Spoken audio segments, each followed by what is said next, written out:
As with many other crazy internet discoveries, it all kickstarted on Reddit with a wild post about wicked forest designs. Just take a gander on Google Earth and hit up the history tool to watch epic transformations from barren valleys to densely populated areas teeming with lush green tree plantations. Currently, Uruguay has approximately 2.7 million acres of artificial forests. Just to put that into perspective, it would take you around 15 to 20 minutes to walk across 1 acre, depending on how fast your pace is. You could spend a lifetime just walking around those artificial Uruguayan forests. But how did they emerge, and how did they reach this scale? So there's this process called afforestation, where trees are planted in previously non-forested areas. This initiative was implemented as part of a larger plan to increase the country's forest cover, resulting in Uruguay now exporting an impressive $2 billion worth of wood pulp annually. Despite native forests only covering 5% of the country, these artificial forests occupy a significant 6%.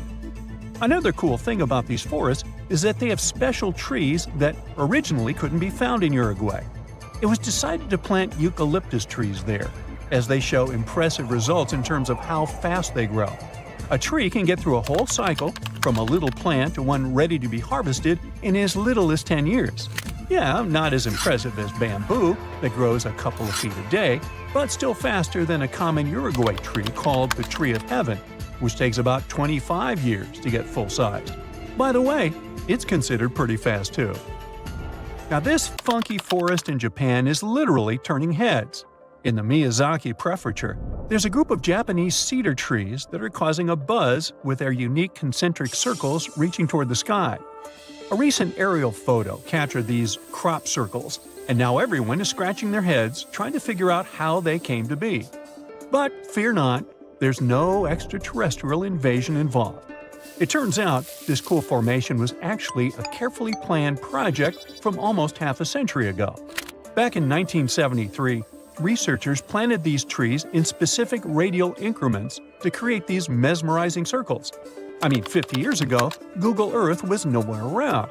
But looking at that forest, you might think that the Japanese have been preparing to boast their forest on the internet for half a century. Now, what's even more fascinating is how the trees grew in a curved shape, spreading out in an unexpected way. Originally meant to be harvested after 5 years, there's now talk of preserving this circular forest because of all the newfound interest. Now, look at this portal in the forest. There's no way it could have emerged naturally, right? If your first guess was that it was a piece of contemporary art, you were right. So this portal is located in southern Estonia, and it was created by Finnish artist, this guy. This portal is far from being his only creation. He's had other crazy projects too. Like, he once sailed to Estonia in a boat made of bark. He also chopped down a forest plot, sorted all the materials for months, and then made an installation the same size as the original plot. There was even a time when he cut a line in ice with a chainsaw and ended up in a freezing swamp. This guy definitely knows how to surprise people.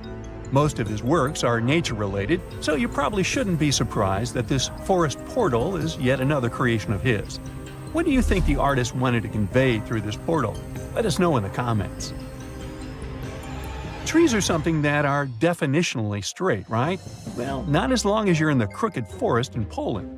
Near the ground, the trees there bend sharply to the north, then magically straighten back up after a little detour of 3 to 9 feet. It's like they're doing the limbo, but with trees. The mystery of how these trees ended up swerving like they're on a roller coaster is still unsolved. Some think humans might have intervened to create some funky furniture or boat-building material, while others blame it on a wild snowstorm. Nobody knows for sure. Regardless of how they got this way, the Crooked Forest is a hot spot for tourists and nature lovers. If you ever come to Poland, make sure to visit this nature's wonder.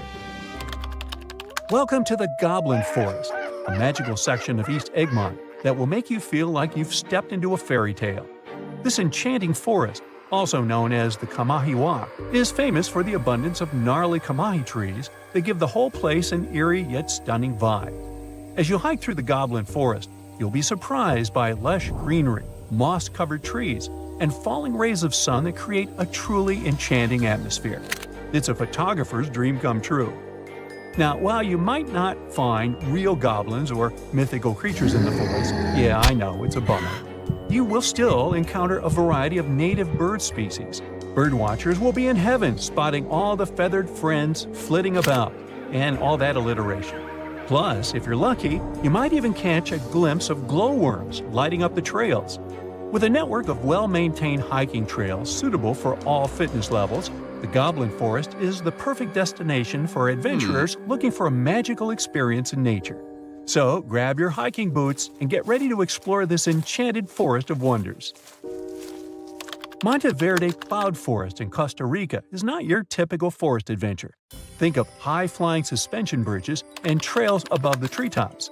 On foggy days, you can wander through misty clouds for a mystical vibe. This nature reserve is called a cloud forest, and it's a real scientific definition. Cloud forests differ from your average ones in several aspects.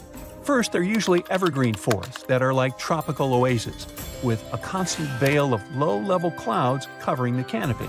The next thing that's different is moss. It's so abundant there that these places are sometimes even nicknamed mossy forests. Going back to Monteverde Cloud Forest, however, it's more impressive if you visit it on a foggy day. But even on clear days, the views of the lush greenery are absolutely stunning. Now, if a regular forest sounds a bit boring to you, our planet has something more fun to offer. How about an underwater forest? Whether you're a local Oregonian or just passing through, Clear Lake is definitely a dive spot you've got to check out. True to its name, Clear Lake lives up to its reputation, with crystal-clear waters boasting up to 100 feet of visibility. It's like swimming in a massive pool. But brace yourself, because it's a chilly 38 degrees Fahrenheit all year round. Nah, I wouldn't venture in there. It's more adapted for penguins, I guess. Well, never mind. This lake is special because of its history. It was formed over 3,000 years ago by volcanic activity that redirected a river, preserving ancient trees that you can still see standing tall underwater today. There's this section known as underwater forest, where you can see ancient trees deep down. An underwater forest walk sounds fancy, doesn't it? And in Madagascar, there's not a forest, but an avenue of trees. But the trees are so majestic, this avenue can rival with the coolest actual forest. I'm talking about these awesome, gigantic baobab trees. Picture this, an 850-foot stretch of road lined with 20 to 25 massive baobabs, towering at about 100 feet tall. In terms of height, it's as if this alley was packed with many Rio's Christ the Redeemer statues. Even a 6-foot guy would feel insecure there. And if you venture just 4 miles away, you'll find the baobab amaru, two baobabs that grew twisted together like a love story. Legend has it that they represent an impossible love between two young villagers who dreamt of a life together. Now they stand there, intertwined for eternity.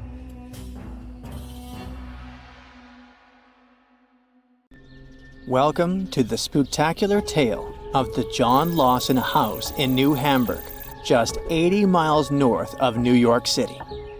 This 150-year-old home is known for its creepy mannequins that used to magically change outfits and poses on the front porch.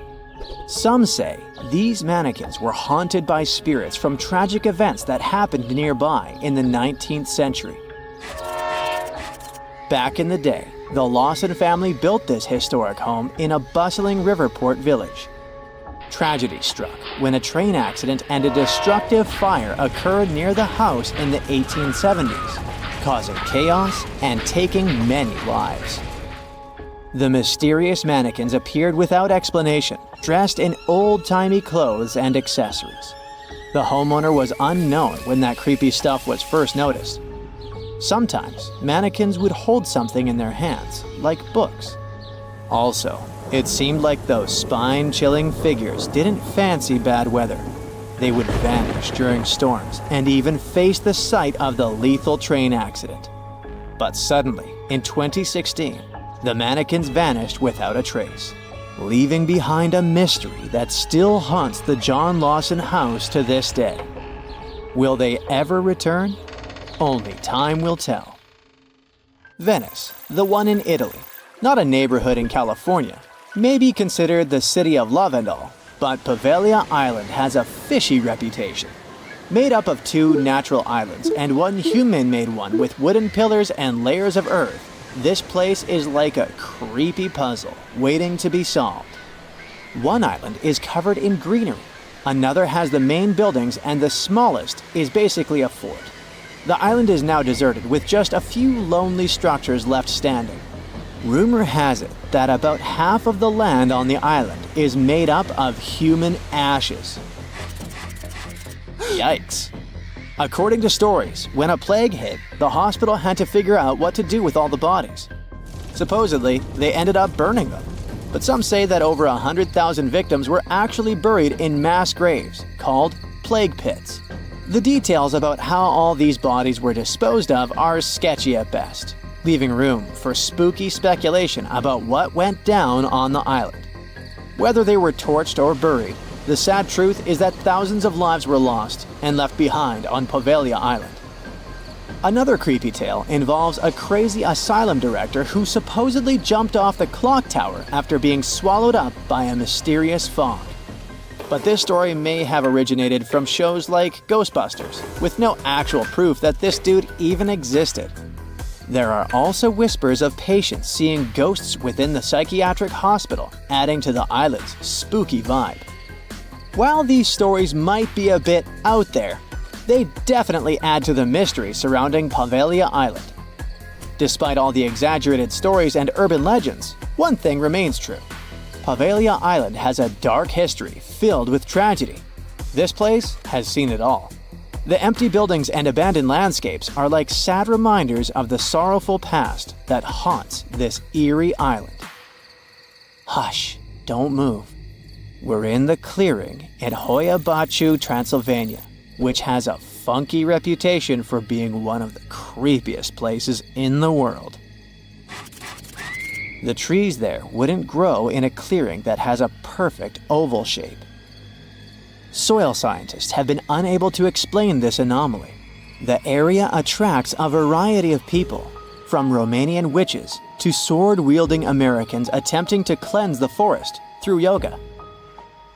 Vatnajkull gained international attention in 1968 when someone captured a photograph of a mysterious flying object hovering over the clearing. Some people are sure those must have been guests from another planet. This event, along with the alleged paranormal occurrences reported by visitors, has added to the forest's enigmatic reputation. Local guides also share other anecdotes linked to this forest. For example, some time ago, a group of 60 people from Bucharest attempted to open a gate into another dimension there. If a paranormal forest doesn't send shivers down your spine, maybe this place will. Yep, there's a whole settlement at the bottom of Lake Lanier, Georgia's biggest lake, and it's filled with a secret American horror story. Terror, ghosts, and other paranormal stuff, the whole shebang. There are many spooky tales about Lake Lanier. Fishermen have reported seeing ghostly kayaks, and stories circulate about women with no hands haunting the Jerry D. Jackson Bridge.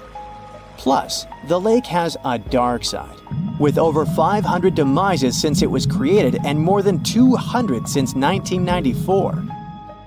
People talk about good swimmers getting snatched under the water, mysterious boating accidents, and vehicles crashing into the lake for no reason. Locals will straight up tell you, don't go to Lake Lanier. And with the lake stats, it's hard to argue.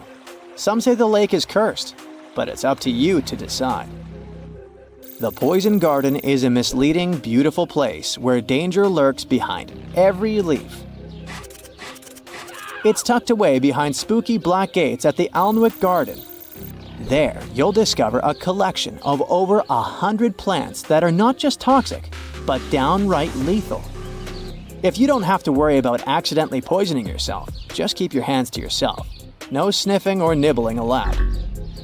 Venture through ivy-covered tunnels and fiery-shaped beds as you dive into the history of poison and hear some thrilling tales of infamous cases. Prepare to meet some dangerous flora like Laburnum atropa belladonna, and even the infamous Jimpy Jimpy plant that's rumored to be able to hurt you as nothing else. By the way, there are many wild stories about this dreaded plant. Some are a bit exaggerated, like the one about using the leaves as toilet paper. Ouch. But others are no joke, like horses getting stung and going bonkers. There's even a tragic tale of a person passing away from its sting in New Guinea back in 1922. So come on, take the plunge in the poison garden if you dare. Just remember to steer clear of any plants that could lead to a seriously bad day. You're having your vacation in Finland, the happiest country in the world. You rent a car and drive to see the lakes. What could go wrong? Suddenly, you come face to face with over 1,000 eerily still figures. These guys are dressed to impress in colorful outfits, but there's something off about them. Their heads are featureless, their bodies wooden, and they all seem to be staring in the same direction. It's like they were playing a giant game of freeze tag, but nobody remembered to yell, "Tag, you're it." These silent sentinels are known as the Silent People, and they've been scaring people since 1988. They're the brainchild of dancer and choreographer Reijo Kila. Originally hanging out in Lasila near Helsinki, they've traveled around a bit before settling in their current spot on the side of the road. Why did they move? Maybe they were tired of big city traffic and wanted a quieter place to chill. No one really knows what these peat-headed, straw-haired guys are all about. Some folks find them creepy, like they're watching your every move. Others think they're kinda sad, like a group of friends waiting for a bus that never comes. But hey, that's art for you. Open to interpretation and open to jokes about scarecrows having better fashion sense than most humans. Bonus here, there's a cafe with traditional Finnish crepes, so you may get scared there, but not hungry. In Australia's far north, there's a spooky granite mountain known as the Bermuda Triangle. Black Mountain, also known as Kalkajaka by the indigenous owners, has been the backdrop for some seriously strange disappearances dating back to 1800s. It's pretty close to Cooktown, so it has some legendary tales attached to it. They say Black Mountain was once a fierce battlefield for opposing ancestral clans. The whole place is littered with massive granite boulders stacked in a chaotic manner, where explorers, horses, and cattle seemingly vanished into thin air. For many years, people were scared by the bad reputation of this place until recent research shed some light on the dark mystery of Black Mountain, leaving no room for further speculation. Turns out, the reason for the disappearances may not be as supernatural as we thought. Lack of swimming skills, crocodiles, or just some good old-fashioned tomfoolery could have been the real culprits. Octopuses have 3 hearts. 2 of them pump blood to the gills, while the bigger heart circulates blood to the rest of their body. They also have 9 brains. There's the large central one, but also each of their 8 arms has a mini brain of its own, which is why they can act independently. Since each arm has its own brain, the central brain only needs to send a higher level signal to the arm. Things like, move to that nearby crevice, there might be a crab hiding inside. In the case of humans, the brain would guide and take control of each movement of our legs and arms. And with an octopus, arms act almost independently on their way to the crevice. It also tastes and feels with the suction cups on it. Since their arms are so independent, an octopus doesn't actually know where they are unless it sees them. The human body has an ability called proprioception. Thanks to it, we know where our arm is, even if we hold it, let's say, behind our back. 1816 is known as the year when summer didn't come. In April 1815, there was a massive explosion on Mount Tambora in Indonesia. It sent enormous clouds of volcanic ash up into the atmosphere. The majority of the northern hemisphere got covered with a shroud of dust and dirt and kind of refused to settle. In June of the following year, the cold winter didn't just come to an end. Frost damaged crops and snow and rain persisted during the whole summer. In Iceland, you'll find some of the most breathtaking sceneries on our planet. Jagged mountains, fjords, hot geysers, ice fields carved into the landscape. Stunning yet intriguingly black sand beaches, such as Reynisfjara Beach. Most of the sand on beaches is generally formed from rocks that have broken down because of weather changes and erosion through thousands or even millions of years. And on Reynisfjara, the sand is a striking black color, and that's because of volcanic activity. Lava came out of an erupting volcano, got to the surface, cooled, and then hardened in the Atlantic Ocean, creating such a fascinating black hue.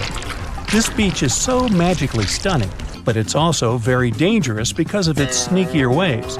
That's when a few smaller waves join together into a single, really big one.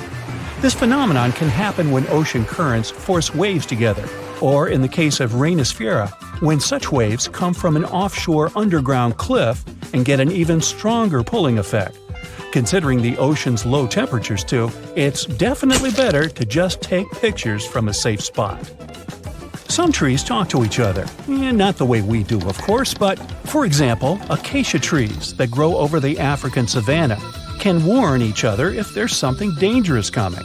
When some animals, such as antelopes, gobble up its leaves, the tree immediately starts producing more tannin, which is toxic to animals.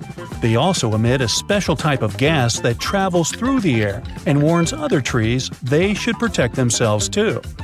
You're stargazing, such a chill night, and then a flash of bright light streaks through the night sky. A shooting star, so cool.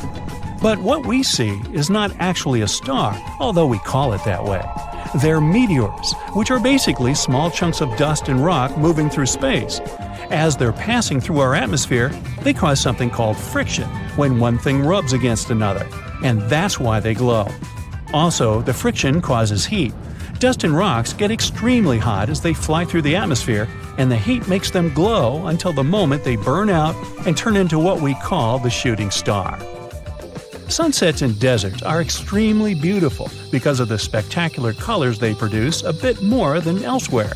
Sunlight consists of various shades of the color spectrum. When the sun is high in the sky, these colors mix together and our eyes see them as white. But as the sun gets lower, its rays have to go through a thicker layer of atmosphere before they get to us. The atmosphere then scatters shorter wavelengths of light, like blue and purple, before we can even see them. That's why the longer orange and red wavelengths stand out. In urban environments, air pollution can make sunset colors duller than everywhere. The clean air in deserts allow the vivid colors coming from the sun to shine through at twilight. Also, the moisture, water vapor, and rain-engorged clouds can mute the sunset's hues. Since there's no rain, clouds are thin and wispy, so they filter and reflect sunlight instead of blocking it. Bamboo grows really fast. It's actually the fastest growing plant on Earth, sometimes growing about 3 feet in just one day.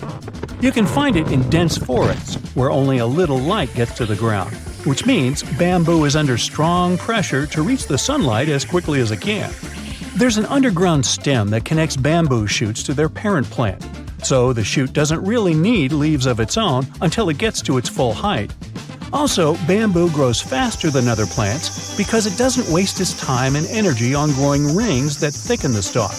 It's just a thin, hollow stick that grows straight up. You'll notice some of the big trees have shallow root systems, sometimes even 10 inches deep in the ground. The roots generally need access to oxygen and water, and they can mostly find it in special underground pockets called soil pores.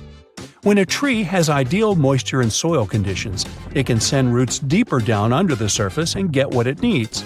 But most of the time, conditions are not perfect, considering bedrock, stones, and compact soil that physically prevents the roots from going down.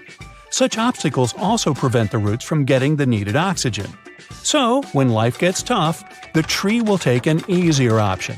Its roots will stay close to the surface and spread out in different directions. Drought conditions are another reason trees can have shallow root systems. By staying closer to the surface, they can take most of the rainfall collection. Plants are exposed to the sunlight most of the time, but they still don't get sunburn. They appeared on land about 700 million years ago, and one of the key things they needed to survive was something that would protect them against the ultraviolet rays coming from the sun. Those in the sea had seawater as protection. UV radiation is mostly responsible for sunburn, So land plants developed a special protein that detects it. This protein sends signals to the cells to protect the plant from the damage and effects of UV radiation. Basically, it's like they produce their own natural sunscreen, but this still doesn't mean they're 100% protected. You know that common belief that if you water plants in the midday sunshine, this can cause their sunburn? Some think droplets of water act as tiny lenses and then focus the sunlight onto the leaf surface. But they're not strong enough to actually focus sunlight from a water droplet onto the surface of a leaf. It's just that their natural sunscreen doesn't mean total protection. Too much exposure to UV radiation damages cells in the leaves and bark of the majority of plants. Earth's core is as hot as the surface of the sun. You'd think it could easily melt our entire planet, especially since the core is only 1,800 miles away from the surface. If the sun were so close, we'd be like French fries. But we're alive because the center of the sun is surrounded by a mantle of rock that's mostly solid. The crust we walk on actually floats on that mantle and protects us. If the sun was close, we'd only have empty space to protect us, and you and I wouldn't be talking. Also, to melt the entire planet, you'd need way more energy than the heat in its core. The sea, this unrelenting water beast, has been defying all attempts to tame it for centuries. Many ships driven by the wind have gone through the harshest parts of the world. Some have survived the struggle with the sea, and many have come off second best. It's the year 1834. A ship called the Pilgrim is setting a course to sail from California to Boston. The journey will venture around South America and then past Cape Horn of Chile. Richard signs up as a merchant seaman aboard the Pilgrim. This is his first voyage at sea. The crew tells Richard stories of the Drake Passage off Cape Horn, a route that's legendary for its dangers. Countless ships and sailors have disappeared in those waters. Since Cape Horn's discovery in 1526, it's quickly become known to all those that have sailed around it as the ultimate test of any mariner's skill and of any ship's strength. Those that have survived the journey call Cape Horn a sailor's nightmare. Jack the helmsman, a salty veteran, steers the ship towards this most dangerous of all routes. Jack has been aboard the Pilgrim since it was first commissioned in 1825. He's passed by the Horn many times, each time learning a different lesson from the tests provided by the sea. The Pilgrim has been refitted since its past voyage a year ago. Richard values Jack's experience, given that it's his first journey at sea. Jack assures Richard of his confidence in the Pilgrim, even though it's just a small wooden brig with 2 masts. Jack's aware that wooden vessels are gradually becoming outdated, replaced by new steam-powered ships. But Jack prefers the maneuverability of the Pilgrim and would take it over the steel ships any day. Richard is excited to be aboard. There's so much to explore in life as a merchant seaman, but the guy struggles to acquire his sea legs on the boat. Forceful winds make the Pilgrim move faster, providing Richard with a quick introduction to life at sea. At the same time, nothing can prepare him for what is to be experienced at Cape Horn. It's the southernmost point of land before Antarctica. The gap between the icy continent and Cape Horn holds the infamous Drake Passage. Approximately 700 miles between Cape Horn and the Antarctic Peninsula. Strong winds provide an uninterrupted, steadfast journey toward the Horn. But, as Jack tells Richard, the winds are more concentrated at the Drake Passage. They create a funneling effect, becoming stronger and more unpredictable. Richard is unsure of what this might mean for the Pilgrim, but understands that there's no easier route to travel around South America. A few days pass.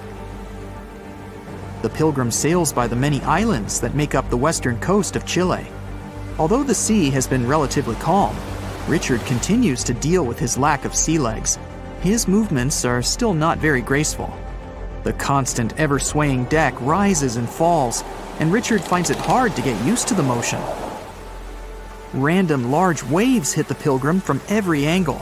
The ship is quickly approaching Cape Horn. Richard looks towards great thunderous black clouds in the distance. "Welcome to the Horn," Jack says, half laughing. A wry smile upon his face soon disappears. The man gets serious, knowing what awaits them all.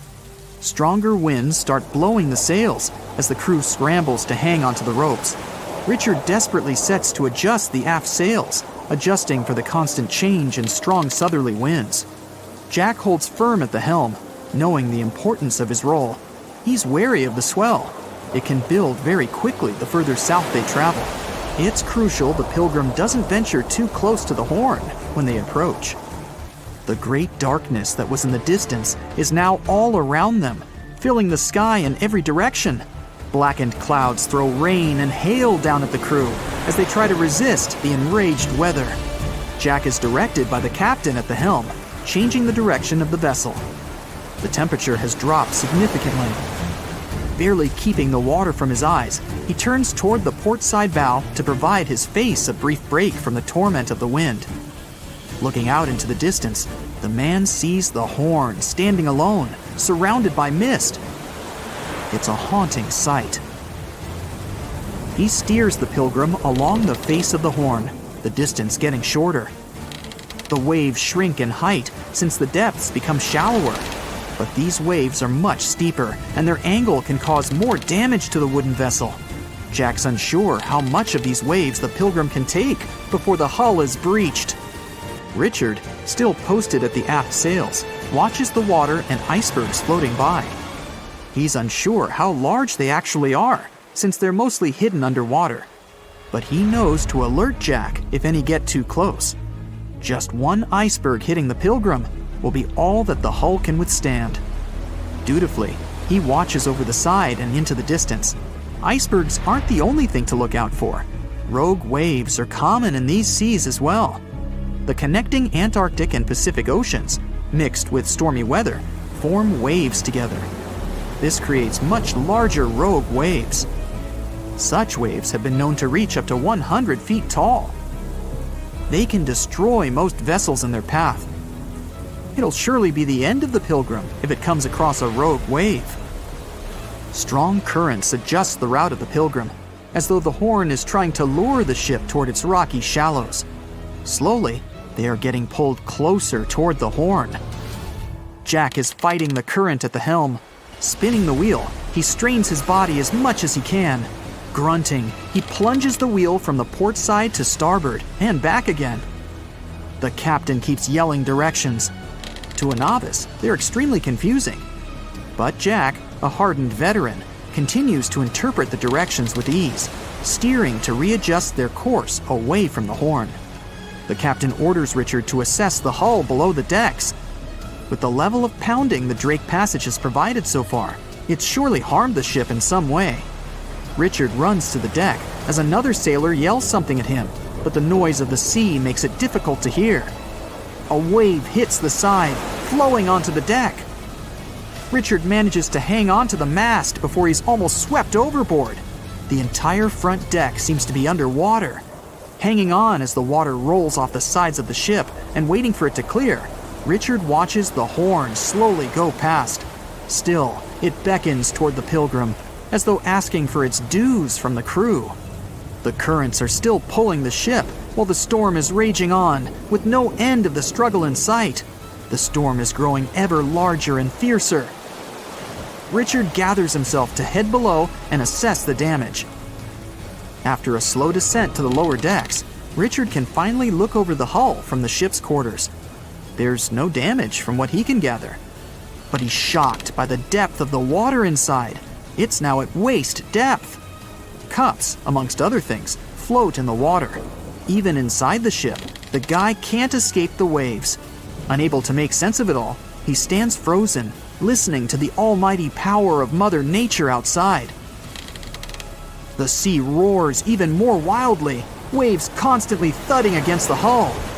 It sounds like a somber drumbeat, a slow countdown to the demise of the Pilgrim. Richard forces himself back to the terrors of the above decks, grasping onto the rails to carefully walk the slippery stairs. He leaves the disturbing creaks of the wooden decks. They're soon replaced with the strained sounds of the ropes, the yells of other sailors, and the deafening roar of the sea crashing all around him. Jack is at the helm, focused on his role, still fighting the wind and the waves, even with the addition of ice and frost. It seems that the world around him has set its heart to distract the man from his duty, but Jack pushes on determinedly. For 9 days, the Pilgrim fights the constant changes in stormy weather, facing all kinds of obstacles, but the ship manages to make it through. As they leave the storm behind, the crew sets their course north for their final destination. The sight of the sun peeking through the dark clouds is the most relieving thing Richard has ever experienced. Unfortunately, Richard lost his rations at some stage during the storm. At sea, if your rations are lost, it's your own bad luck. Luckily, Jack is kind enough to share some of his. Puna Grasslands, Peru. A bare desert, rocky land, and one big nothing. Oh no, wait, there's Ureta. Ureta is a flowering plant that looks so unique, you might actually think it's photoshopped. That's how different it is from the rest of the desert. At first sight, it looks like some rocks covered in moss. But we're talking about a 3,000-year-old plant found in the freezing Puna grasslands of the Andes. This plant grows in packs, and they're so dense you could stand on top of a Ureta shrub and it'd take your weight without problems. Spotted Lake, Canada. They call it the most magical spot in Canada. In winter and spring, this is just a regular lake that looks like any other. But try going there in the summer when the water starts to evaporate. It'll feel as if you've entered a different world, a polka-dotted landscape with blue, green, and yellow spots. Over the summer, there are over 300 pools there, and they look magical. Over the centuries, people believed each of them had different healing properties. Oh, and the explanation for the vibrant colors is pure science. Each of them has a high concentration of different minerals. Rio Tinto, Spain. For more than 5,000 years, the Red River has been surrounded by mines full of copper, silver, gold, and other minerals. They give the river its unique reddish color. People were mining that area for centuries until the whole industry started to fade out. The mines remained abandoned until they were rediscovered in the 18th century. The river is quite impressive, but it's also very dangerous for people because of its high acidity. The bacteria in the water create similar conditions that can be found in some other places in our solar system. For example, scientists believe there's something similar on one of Jupiter's moons, Europa. An acidic ocean is hidden underneath the moon's surface. Toyama Bay. If you're walking along the shore of Toyama Bay in Japan, you might be lucky to see mystical neon blue light. It's coming from underneath the water and lighting up the night sea. There aren't many places where you can see a phenomenon like this. It's the firefly squid that's responsible for the breathtaking show. The creature lives at a depth of more than 650 feet under the surface. But in spring, they gather near the coast. Sometimes, waves even wash them ashore. The light these animals emit is actually camouflage, which helps them to hide and protect themselves. During the day, the squids go back to the deep, but they come back to party near the shore at night. The light they produce isn't so bright you could read a book in the dark, but it's still quite impressive. Fly Geyser, Nevada, USA. Imagine you're in a space rocket. At one point, you realize you've entered the atmosphere of some unknown planet. You haven't even realized it's there. The planet's gravity starts to pull your rocket down. Soon, it crash lands on the surface. Luckily, your spacecraft is sturdy enough to stay intact. So you pull on your spacesuit and crawl outside. Right in front of you, there's something you've never seen before. Incredible nature, unbelievable colors, and a bizarre mountain-like thing. And suddenly, it spews out a column of boiling water. You shake your head. This vivid imagination of yours. You're actually in Nevada, looking at Fly Ranch Geyser. Don't get disappointed, it's still marvelous. The geyser appeared in the 1960s when a geothermal power company drilled a hole. This allowed the groundwater to escape. And the colors similar to those you can see in Yellowstone National Park? All because of algae. Speaking of Yellowstone, that's another place that looks as if it's been imported from another galaxy. On an area bigger than the states of Delaware and Rhode Island combined, there are more than 10,000 hydrothermal features, 500 geysers, and incredible waterfalls. Singi de Bemaraha, Madagascar. Now here's the place where you can easily imagine meeting some ancient animals. You can almost see them hiding somewhere among the pointy rocks, going up to 330 feet. Half of this national park is covered in forest, and the other half is rocky, formed by the erosion of water. The place is home to many animals, like chameleons, iguanas, frogs, and lots of different lemur species. Vatnajkull Glacier, Iceland. On your quest for the extraterrestrial wonders of our planet, don't forget to drop by Iceland. There, you'll find the biggest glacier in all of Europe. In some places, the ice can be more than 3,000 feet thick. Vatnajkull has 30 outlet glaciers ready to be explored. Those are channels of ice that once flew out of an ice cap, but remained stuck within the borders of the valley. As for famous Icelandic ice caves, they're formed when meltwater runs through a glacier, trying to get to the surface. This usually happens in the summer, when temperatures are higher and the water flow is more turbulent. When the temperatures go down, the water freezes. That's how the caves are shaped. Stafa, Scotland, UK. Stafa is an uninhabited island that looks like a place from a different planet. Once you see it, you can't shake off the feeling it hides plenty of secrets. In reality, though, it's a calm spot, almost completely taken over by seabirds and seals. Even so, no one can argue that the incredible rock columns give this place a unique and mysterious look. It's always encouraged local people to spread legends about the unusual cave. The columns themselves formed millions of years ago, mostly because of volcanic eruptions. Glowworm Caves in New Zealand. Imagine finding an entrance to a magical cave.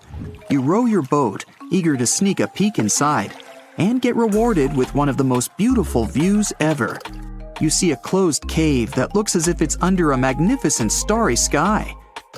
You don't need to travel all the way around the Milky Way to find something like that. Glowworm Caves in New Zealand are there for you. The caves started forming millions of years ago, and now they have an impressive collection of stalagmites and stalactites. But what makes them really special is glowworms. The caves are home to thousands and thousands of luminescent larvae. Worms need to attract insects and potential partners. To do that, they use their tails that glow in the dark. There are lots of caves like this in the area, and people have been exploring them for over 100 years. Wulingyang Scenic Area, JangXI China. This amazing place has breathtaking sceneries and more than 3,000 sandstone pillars. They look as if nature decided to make its own version of skyscrapers. Some of them are half as tall as the Empire State Building. Usually, you can't even figure out where the pillars start. All you see when you try to make out what's there at the bottom is endless mist. Two natural stone bridges seem to be floating among the pillars, lost in the clouds. The Eye of the Sahara. That's a mystery that's remained hidden for millennia. This geologic formation is difficult to spot when you're standing on the ground. That's why it wasn't discovered until people started to explore space. For some time, scientists thought it was an impact crater created by some space object hitting Earth's surface. But after doing the research, they found out the origin of the eye was entirely Earth-based. These days, geologists believe the eye's formation started over 100 million years ago, when plate tectonics were pulling apart the supercontinent Pangaea. Molten rock, which was rising toward the surface, created a massive dome made up of different layers. Later on, volcanic activity and erosion finished the eye's look. Baikal Lake, Russia. The deepest, the oldest, and one of the biggest freshwater lakes in the world is bound to have some secrets of its own. The lake is frozen from early January to May. In the summer, the water is so clear you can see up to 130 feet down. That's because melted ice from the Siberian mountains is incredibly pure. There are also no mineral salts in Baikal. Salar de Uyuni, Bolivia. It's one of the most extreme places in South America. The world's biggest salt flat stretches for over 4,000 square miles. It appeared when prehistoric lakes evaporated thousands of years ago. A thick, salty crust extends beyond the horizon. At one point, you're not even sure where the land ends and the sky begins. The Atacama Desert, Chile. The world's driest desert is all about rocky landscapes, salt lakes, dunes, and extreme temperatures. In some parts of the desert, there's been no rain for almost 500 years. With no water or nutrients from the ground, there are no plants. That's one of the reasons why you might feel as if you're on another planet, like Mars. But wait for the night to fall. An infinite sky full of stars looks like a window to the universe and its mysteries. If you're a fan of Dr. Pimple Popper, you're probably freaking out right now, itching to squeeze out every little blackhead from those lip contours. But this is actually a hill formation that you can find in Garb, Sudan. Knowing that perhaps makes it all the more creepy because it looks like the crack in the middle is swallowing up everything around it. This black hole scenario brings to mind our next stop, Bokk Island. This eerie spot is a 59-acre coral atoll situated in the southwestern Pacific Ocean, about 400 miles northwest of Tahiti. If you check it out on Google Earth today, it looks like it's been totally blacked out, sparking all sorts of wild theories. People keep saying that this place is some top-secret base, or even a fictional island straight out of Lost. But what we see here is actually just a dense, dark green forest made up of Pisonia trees. Since nobody lives there and hardly anyone ever visits, the island is pretty much untouched by humans.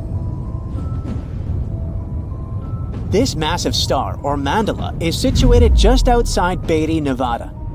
It has got the internet all puzzled, with people trying to figure out if it's evidence of some kind of extraterrestrial activity. To add to the mystery, this spot is right by the Tonopah Test Range, which is also known as the famous Area 52. Despite its creepiness, it's probably just one of the thousands of crop circles that gained fame after Google Earth came along. This spiral formation right here is also located in Nevada, and it definitely looks like another chilling crop circle. But things get even stranger if you use the street view option. As you zoom in closer and closer, you'll notice that it's made up of carefully arranged rocks. This labyrinth, so to speak, is part of an open-air museum situated in the ghost town of Rhyolite. And if that's not creepy enough, take a look around, and you'll see dozens of eerie men in white cloaks. Despite their lifelike appearance, these silhouettes are actually statues from an installation created by a Belgian artist in the 80s. Even stranger than stumbling upon a large circle on the ground is finding a bunch of them. Our next location in Wyoming is filled with peculiar circle structures to the point where it's hard to count them all. During the 20th century, this U.S. state shifted from a farming economy to an industrial one, dominated by the extraction of oil, gas, and coal. So, these circles are likely remnants of a tank farm. I mean, places where oil storage tanks used to be located. If you want to avoid nightmares, I highly recommend not searching for the mausoleum of Emil Becker in Poland. If you happen to find it by using the Street View mode, prepare yourself to face an abandoned place with the most terrifying sculpture there is. Oh, the creeps. Keeping on the spooky side, let's head to an isolated corner of Kazakhstan, where you can find a pentagram etched into the Earth's surface. This formation is huge, measuring roughly 1,200 feet in diameter. Before you jump to conclusions about this formation being related to some kind of underworld deity worship, it's worth noting that the pentagram actually turns out to be the outline of a park designed in the shape of a star. The star shape is marked by roadways, which are now lined with trees, making the star shape even more distinct in aerial photos. You can spot this peculiar symbol from quite a distance. At first glance, it might even resemble an otherworldly alphabet, as if a highly intelligent civilization is trying to send us an alert message. But this mystery is already solved. We are in De Hoge Veluwe, a Dutch national park located in the province of Gelderland. And these lines are actually part of the park's logo. Search for these coordinates to find what looks like a land formation straight out of an extraterrestrial landscape, or perhaps a set from Avatar. This place, located in Inner Mongolia, China, is believed to be a granite mine. But it's a bit of a mystery why it has such a striking blue tone on Google Earth. If you check it out on Microsoft Bing Maps, for example, the same location appears in a much more natural tone. In the Australian outback lies a massive geoglyph known as the Maori Man. Discovered in the late 90s, it appears to represent an indigenous Australian man hunting with a boomerang or stick. The figure stretches for more than 2 miles in length and about 1.6 miles wide. It has deep furrows carved into the ground, which adds to the complexity of its formation and origin. Despite efforts to uncover its purpose, its origin is still a mystery. This is Desert Breath, located in the Sahara. Like many things you have seen in this video, this formation also sparks speculation about it being created by extraterrestrial beings. But a quick Google search clears up that mystery. It turns out this is an art installation created by a group of 3 Greek artists back in 1997. They went all out, moving around a whopping 280,000 square feet of sand and even creating a large pool in the middle of it. Egypt still holds many mysteries, and you can explore them yourself with Google Earth. That's how some people stumbled upon this striking triangular-shaped plateau and immediately jumped to the conclusion that they discovered a hidden pyramid. However, experts quickly dashed their hopes. They believe there's no plausible explanation for a pyramid to exist in this area, located 8 miles west of the Nile Valley edge in Upper Egypt. This discovery is likely nothing more than a hill that has suffered the effects of erosion, combined with a heavy dose of wishful thinking. In some cases, nature itself is responsible for creating frightening sculptures, like the Badlands Guardian in Alberta, Canada. If you look at it from above, you'll notice not 1, but 2 human heads emerging from the landscape. These gigantic beings were sculpted by rainwater erosion on layers of clay-rich soil. Ironically, additional human-made structures give the impression that this one is wearing wired headphones. It seems that deserts are a prime spot for discovering strange images on Google Earth. So our next stop is China.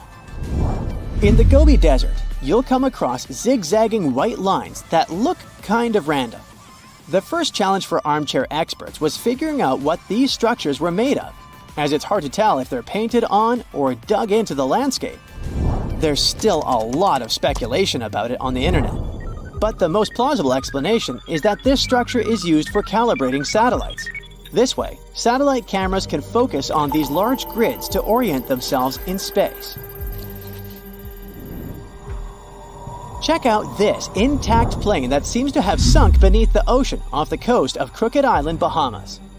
Some viral videos claim it's a crashed plane belonging to the infamous Pablo Escobar. The truth is that something lying on the bottom of the ocean can't be that visible, so it's more likely that it's a plane that was actually flying when Google captured these images. However, there is a strong belief that Pablo Escobar did have a plane that crashed nearby, but it was in another part of the Bahamas known as Norman's Cay. You can still spot it in shallow turquoise waters. Just search for Norman's Cay sunken plane, and there it is. If you're convinced that extraterrestrials are already among us, then go ahead and type in these coordinates on Google Earth. Explore the area using Street View, and wow, what is it? Of course, we're not talking about visitors from other planets, but this shadow of a gigantic creature still gives me the creeps. Turns out, it's just a person lugging around one of those 360-degree street view cameras tucked away in a trekker backpack. So hey, if you take a good look around Google Earth, you might stumble upon more of these elongated necked beings walking around the globe. So, we might be getting closer to finding a massive icy planet beyond Neptune's orbit. Sorry Pluto, still not you. Recently, some universe mapping using data from a telescope in Hawaii eliminated about 78% of the possible locations for this mysterious Waldo from space. Some people call it Planet 9, while others prefer Planet X. Either way, it's been causing controversy since its existence was first proposed, and that is mainly because no study so far can answer the big question: does it really exist? If discovered, Planet 9 would rank as the 5th largest planet in our solar system, with a mass 10 times that of Earth. It's also theorized to be gaseous, like Uranus. The initial study on Planet 9, dating back to 2016, suggests that this colossal new planet orbits the Sun 29 times farther out than Neptune, which sits at about 2.8 billion miles. As a result, the Planet 9 would take between 10,000 and 20,000 years to complete a single orbit around the Sun. If confirmed, this yet-to-be-understood world would dominate a region larger than any other known planet in our cosmic neighborhood. These are all intriguing hypotheses, but without a single piece of evidence or observation to back them up. Before dismissing this as a wild guess, it is important to note that these researchers relied on complex mathematical modeling and computer simulations to speculate about the planet's characteristics, because that's what they do. The hypothetical presence of this planet would explain various mysterious features located beyond Neptune. We are specifically talking about the Kuiper Belt, a huge donut-shaped region filled with icy debris left over from the formation of the solar system, including comets and dwarf planets like Pluto. What happens is that the 6 farthest objects in the Kuiper Belt exhibit elliptical orbits that are all oriented in a similar direction within physical space and tilted approximately 30 degrees downward relative to the orbital plane of our 8 known planets. What's strange here is that, despite their distinct orbital velocities around the solar system, they maintain this alignment. The likelihood of such alignment occurring randomly is extremely low, around 0.007%. So, here comes Planet 9, a hypothetical massive celestial body that offers a plausible explanation for this strange phenomenon, potentially exerting gravitational influence to shape these orbits. The initial theory didn't hold up for long, facing accusations of observational bias and calculation errors. Then, in 2017, another study popped up, sparking back the idea that maybe Planet 9 is out there after all. This time, Spanish astronomers tried a novel approach, focusing on observing extreme trans-Neptunian objects. These celestial bodies orbit the Sun in highly stretched elliptical paths, with average distances exceeding 13 billion miles. The research suggests that the distances between these objects' nodes and the Sun might provide clues to Planet 9's location. You see, these nodes are the points where a celestial body's orbit intersects the solar system's plane. When these objects reach these points, they're more likely to interact with other solar system bodies, potentially causing significant changes in their orbits or even collisions. So, if the trajectory of these extreme trans-Neptunian objects remains stable, everything's fine. But if it's not, well, that's a sign that something else, something big, is messing with their path. And that's exactly what the research found. There is something unseen out there, throwing these objects off course. And that something could be a planet, chilling at a distance between 300 to 400 times farther from the Sun than Earth. To this day, the study of the extreme trans-Neptunian objects is the strongest evidence we've got for Planet 9's existence. And if you're still not convinced by this theory, know that strange motions like these have led to planetary discoveries before. Neptune, for instance, was spotted because Uranus's motion didn't quite agree with the predictions of Newtonian gravity. But the deflection of its orbit could be explained if it was caused by a pull of an undiscovered planet. And just like that, we discovered Neptune. Now, the year is 2021, and there's all this buzz about Planet 9 again. After correcting some old guesses, studies are now leaning towards the idea that this mystery world follows an epic loop around the Sun every 7,000 years. That is massive news, because it means this planet might be closer than we ever thought, making it easier for our telescopes to spot it. The paper also suggests there is a whopping 99% chance that the funky orbits of these distant objects are all because of this unseen planet, not just some cosmic coincidence. Now, the odds of this whole situation being a fluke are down to a 1 in 250 chance, which is much better than the 1 in 10,000 chance back in 2016. All these optimistic numbers have brought us to where we are today, keeping our hopes and working on better equipment to continue the mission of spotting Planet 9. As mentioned earlier, researchers in Hawaii created some kind of treasure map utilizing the Panoramic Survey Telescope and Rapid Response System to eliminate 78% of its locations. This is great news, considering how challenging it is to find a planet-sized needle in a cosmic haystack. But unfortunately, Planet 9's presence remains a ghost in the dark outer reaches of our solar system. Enthusiasts are still convinced of its existence and believe it is only a matter of time before we celebrate the discovery of Earth's new cosmic cousin. They're putting their hopes on the Vera C. Rubin Observatory, which is currently under construction in Chile and is scheduled to begin science operations in late 2025. Over the course of 10 years, this observatory will scan the entire southern hemisphere sky every few nights with a 27-foot, fast-moving telescope equipped with the largest digital camera in the world. The idea is to catalog everything in the solar system, reaching out to and beyond Neptune, and tracking the movements of millions of celestial objects, including space junk, asteroids, comets, and stars. If Planet 9 is indeed out there, this next-generation telescope could be the one to find it. The existence of this mysterious planet is far from being universally accepted in the scientific community. That is simply because Planet 9 isn't the only explanation for the strange phenomenon occurring beyond Neptune. One theory suggests that a group of distant objects, such as dwarf planets, comets, and moons, might be collectively influencing the orbits of the extreme trans-Neptunian objects. Others believe that a black hole is behind all this. These compressed masses are some of the densest objects in the universe, potentially capable of affecting the orbits of other masses, like how this supposed ghost Planet 9 is believed to be doing. Another bold perspective suggests that our current understanding of the laws of gravity is flawed, actually incomplete. This theory, known as modified Newtonian dynamics, proposes that these distant icy objects exhibit strange behavior not due to influence from another planet, but rather because the immense gravitational field of the Milky Way is influencing them.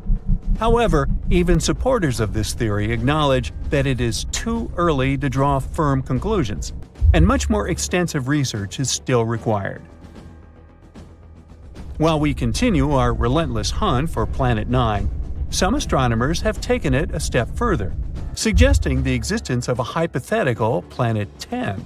This world has a mass and size like that of Mars or Earth and is located on the edges of the Kuiper Belt. But the thing is, if this alleged Planet 10 is indeed as small as scientists believe, it might not have enough gravity to clear its orbit of debris. And that is pretty similar to what happens with Pluto, being one of the reasons why it got into trouble back in 2006. So yeah, it's better not to get too excited. This supposed Planet 10 might end up classified as another dwarf planet. Rekhat structure is a giant formation in the Sahara that looks exactly like a giant bullseye. It's so wide that you can see it from space. Even the CIA got interested in it. In 1965, they planned a flyover looking for geomagnetic anomalies. The findings are still classified. Perhaps the theories are true, and this place is truly the lost city of Atlantis. Now, Atlantis supposedly sank beneath the waves, but recent discoveries are pointing us in a different direction. This is an ancient story that goes far back in time, and Plato was the first to mention it. The place had loads of greenery and a curious structure: 3 concentric circles of land surrounding 2 circles of water. 2 key quotes from Plato's writing suggest that Atlantis might not have been a typical island in the middle of the ocean. Plus, Atlantis had a major influence from Africa and Europe, challenging the idea of it being in the Atlantic. It turns out that the Eye of the Sahara and Atlantis look alike. When astronauts saw the Eye of Sahara from above, they initially suspected a meteorite impact crater, but the rings of the structure matched the layout described of Atlantis. More importantly, the Sahara wasn't always a desert. It turned from a tropical region into a desert around 11,000 years ago. Researchers found evidence of a massive river called the Tamaracet that could have sustained a community. This river flowed toward the Rikat structure, aligning with Plato's description. The Trans-Saharan Seaway ran through the Sahara 50 to 100 million years ago. The sea allegedly destroyed Atlantis around 11,500 years ago, likely due to a rapid rise in sea level caused by the end of the Ice Age. NASA's Worldview imagery shows patterns consistent with this theory. Those concentric rings might be a key to unlocking the secrets of our planet's evolution over millions of years. They're shaped by erosion on resilient rock layers, creating a spooky pattern of ridges and troughs. The central peak stands proud at 1,300 feet. The central part has undergone a significant erosion makeover, revealing a circular structure with a raised peak. Unlike impact craters, the Eye of the Sahara flaunts a striking balance and symmetry. Some say it results from rock uplift, sculpted by wind and water. Others think it's an ancient anticline, eroded to reveal its concentric glory. Then there's a salt diapir theory, suggesting that salt's buoyancy sculpted this beauty.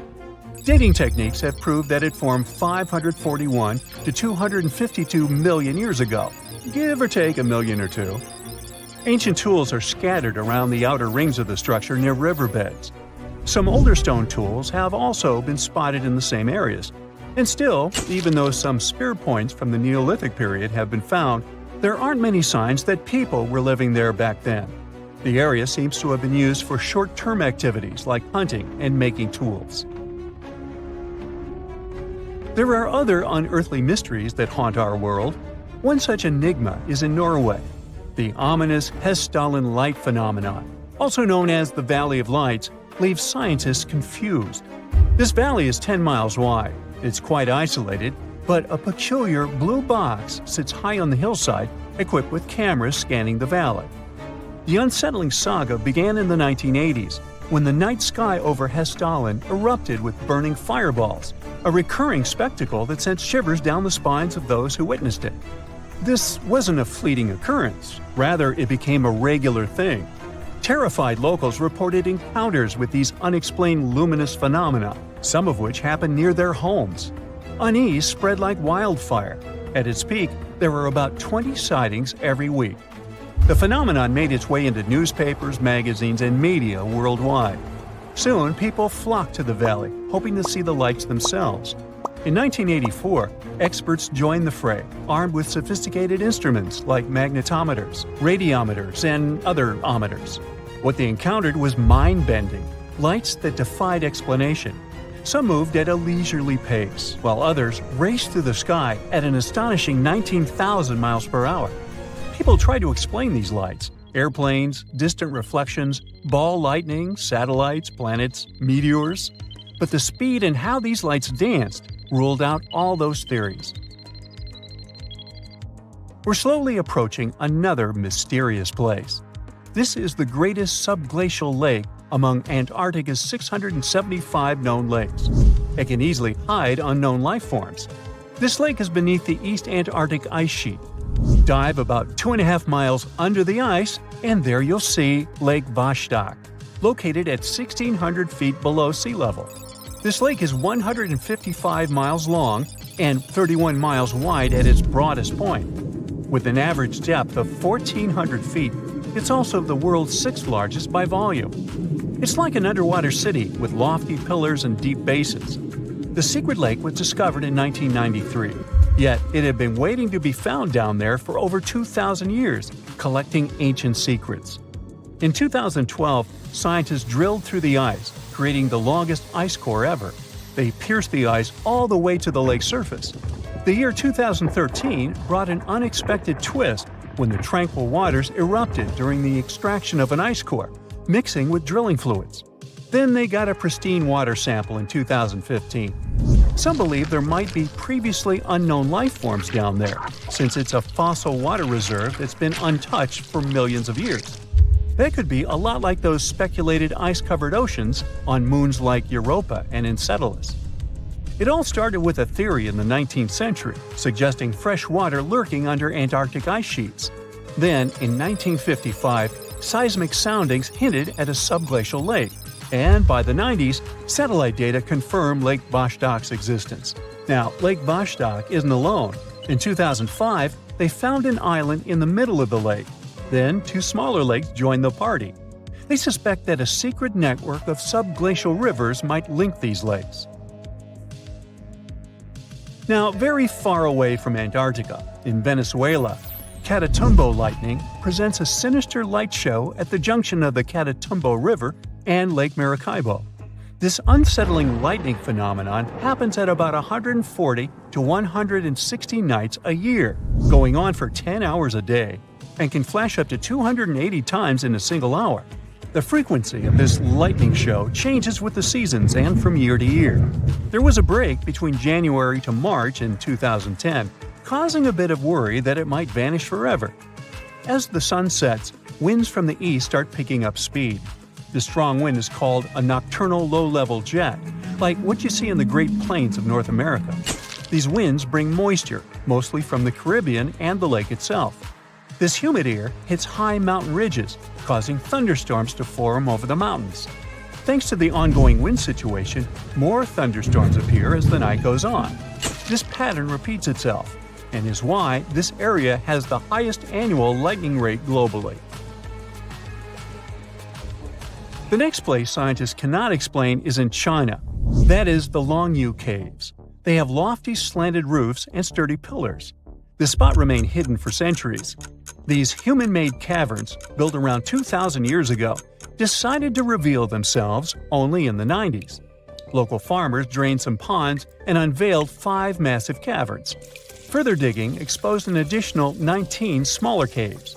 They range from 60 to 110 feet in width and 26 to 50 feet in height. Archaeologists found historical relics from the reign of Emperor Zhuan of Han, dating back to over 2,000 years ago. Now, how did these caves survive for more than 2 millennia without falling apart? No ancient records explain the way they were crafted either. The walls show chisel marks, hinting at some layer-by-layer chiseling action, but the exact construction process is still a head-scratcher. Antarctica. It was once a green land full of dinosaurs, but now it's a frozen continent bigger than that of the US that doesn't belong to anyone. It isn't hard to find. Wherever you go, just go south until you get to the big icy thing at the south pole of our planet. It lies within the Antarctic Circle, and it's the largest single mass of ice on Earth. The continent is bigger than the US and even bigger than all of Europe. And still, Antarctica was officially discovered recently. Scientists hadn't known of its existence until 1820. After the discovery, it took another 2 decades to confirm it was a whole new continent, and a few more decades after that to decide on a name. In Antarctica, anti means the opposite. So Antarctica literally means the opposite of the Arctic. Now, even before scientists discovered the land, ancient Greeks already theorized that there must be a southern continent to balance out the Arctic in the north. Also, some scientists who studied Polynesian artwork and oral history believe that Polynesians found the continent over a millennia before the Europeans did. Anyways, today we all know of this icy land at the South Pole. Because of its location, there are just 2 seasons there, summer and winter, and both last 6 months. In summer, it's a bit warmer, and the continent exists in pure daylight. And in winter, it's dark all day long. 98% of Antarctica is ice. This continent alone stores 60% of the planet's fresh water. And yet, despite all those water reserves, Antarctica is the biggest desert in the world. By definition, a desert is an area with sparse vegetation and little snow or rain. Notice that plenty of sand isn't a necessary condition here, even though the continent does have some sand and even sand dunes. It also gets a lot of wind. Antarctica is the windiest continent on Earth, and wind speeds can reach 200 miles per hour. That's even faster than hurricane winds. The little snow the land gets never melts. It just builds up over time, for centuries and millennia. So there's a thick ice layer there. This makes Antarctica full of hidden secrets. There's a whole new world underneath its ice. For example, there are a lot of mountains on the continent that are like 9,000 feet tall. It's taller than 3 Burj Khalifas stacked on top of each other, if we must, and that's currently the tallest skyscraper in the world. But we don't see all those mountains because they're all hidden under the ice sheet that's almost 16,000 feet thick. There's also a lake down there, beneath over 11,000 feet of snow. The lake is called Lake Vostok, named after Vostok Research Station, under which it's located. Originally, it was just a hypothesis. Over a century ago, a scientist suggested that the huge pressure created by tons of ice could decrease the melting point of ice in the lowest layers of the ice sheet, creating liquid water, which could form a lake. He didn't prove his ideas in his lifetime, but others continued his work and confirmed that this theory was true. There's also a canyon in Antarctica, hidden underneath huge masses of snow too. It's deeper than the Grand Canyon we have in Arizona. There is a mountain range that divides the continent into 2 parts, East Antarctica and West Antarctica. The western part of the continent is experiencing higher temperatures and is starting to melt. If West Antarctica melts and releases its stored water, it will raise the average global sea level by about 16 feet. That will be enough for some cities all over the world to completely disappear. Perhaps the first to turn into a water world will be Thailand's capital, Bangkok, which is just 5 feet above sea level. Then it will be Amsterdam in the Netherlands, followed by Ho Chi Minh City in Vietnam, Cardiff in the UK, and New Orleans in the US. People do a lot of work in Antarctica now, residing there for many months at a time to study this mystery of a continent. Over the years, even a few children were born there. But it's not a country, and the land doesn't belong to anyone. It's governed by the Antarctic Treaty System, an agreement of peaceful research and collaboration that suspends all territorial claims. It was first signed by 12 nations, and now there are 59 supporters, half of whom have decision-making powers. The continent is occupied all year round by researchers from all over the world. There are about 5,000 people living there in summer and about 1,000 in winter. Yet no one is a permanent resident there. People come and go, and the scientists take turns spending time there. The average yearly temperature there is negative 30 degrees. But there was a time when Antarctica was about as warm as Melbourne, Australia is today. It was about 40 to 50 million years ago. I wasn't around then. But the continent had green forests and dinosaurs roaming its land, chilling in the sun in a 63-degree Fahrenheit environment. That was before penguins. In our age, it's so cold that you won't even find any trees or bushes in Antarctica, just the snow.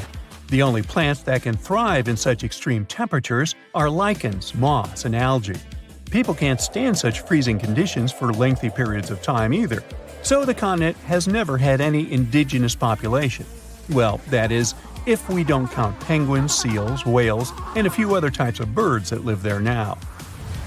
Antarctica's fauna is the scariest and least diverse on the planet because only a few organisms can withstand its harsh conditions and because non-natives aren't allowed to be brought there. So, if you decide to travel to Antarctica with your cat, well, you can't. Hey, I don't make the rules. But those few species that live on the South Pole totally own the place. There are no more than 5,000 people there and around 20 million penguins. They are a kind of settlers, though. Penguins' first ancestors lived in Australia and New Zealand.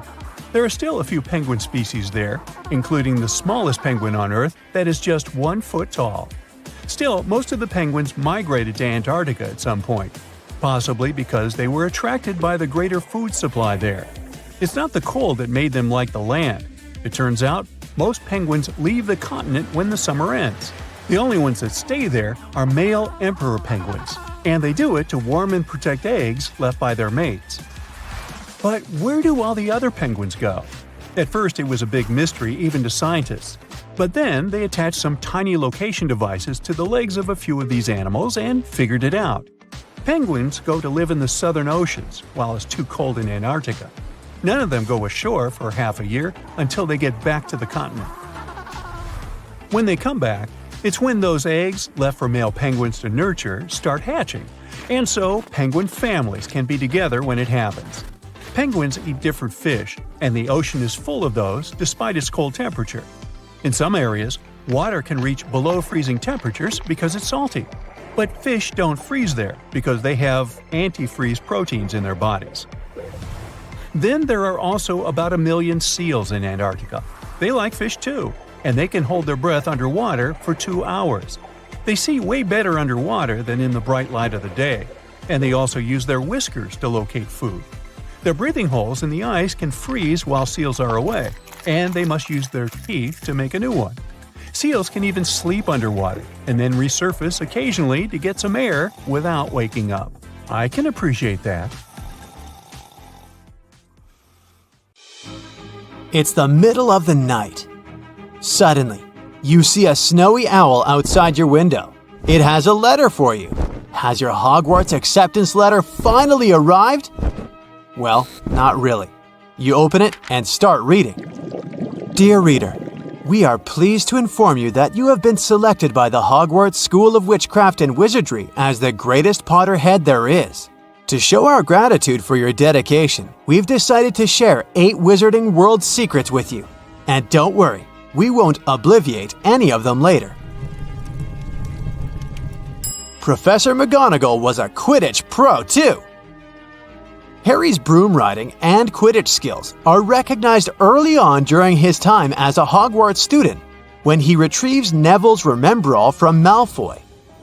Despite going against Madame Hooch's instructions in doing that, his rebellious yet heroic act helps Professor McGonagall spot his talent. The thing is, she is able to do so because she herself has some skills of her own. Chris Columbus, the director of the first 2 movies, placed an Easter egg about it in the movie that was very easy to miss. When Harry starts feeling anxious and starts doubting his skills, Hermione reminds her that he needn't worry because it's in her blood as she shows him his father's award in the Hogwarts trophy display. Now, if you take a closer look, you'll see McGonagall's smaller plaque to the right of James Potter's. Newt Scamander visited Hogwarts when Harry was a student there. Back in 2016, Fantastic Beasts and Where to Find Them introduced us to one of the nicest and loveliest wizards, Newt Scamander. But did you know that this was not really his first appearance in the Wizarding World movies? In the 3rd movie, Fred and George Weasley gift Harry with one magical GPS, aka the Marauder's Map, that shows where every witch and wizard within Hogwarts limits is located. As they show him how to use the map, Newt Scamander's name can actually be seen walking the halls of the school. If you take a closer look at the map, you can see his name in the center right area. That means he was at Hogwarts when the Prisoner of Azkaban events were taking place. Another Marauder's Map Easter egg for you. The map is actually misspelled in the movie. We see the cover of the map for the first time when Fred and George hand it to Harry.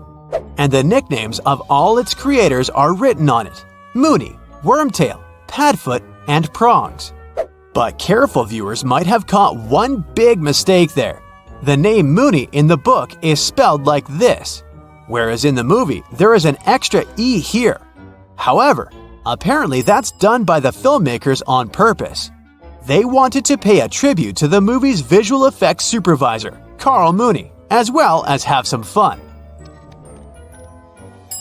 It wouldn't be so wrong to say that all Potterheads have at least once fantasized about how awesome it would be flying on Buckbeak, like Harry did in Prisoner of Azkaban. One detail about the majestic hippogriff you might have missed in the movies is that right before meeting the students, Buckbeak actually relieves himself. Since no real hippogriffs were used during filming and Buckbeak was all CGI, this was obviously a choice made by the creative team. It's safe to assume they did it to make the mythological creature seem more realistic, but that doesn't change the fact that it's hilarious. Dial this number and maybe you can access the Ministry of Magic too. Mr. Weasley has always been fascinated by the creativity of Muggles. As Harry navigates him through the normal side of London in Harry Potter and the Order of the Phoenix, he marvels at all the different inventions, such as bicycles and public transport. But when it's time to head to the magical side, it's Mr. Weasley who guides Harry this time. Once they're in one particular red telephone booth, Mr. Weasley puts some money and dials 62442. And it turns out, this is how visitors enter the Ministry of Magic, and these numbers are not chosen randomly. They actually spell out the word magic on a telephone's number pad.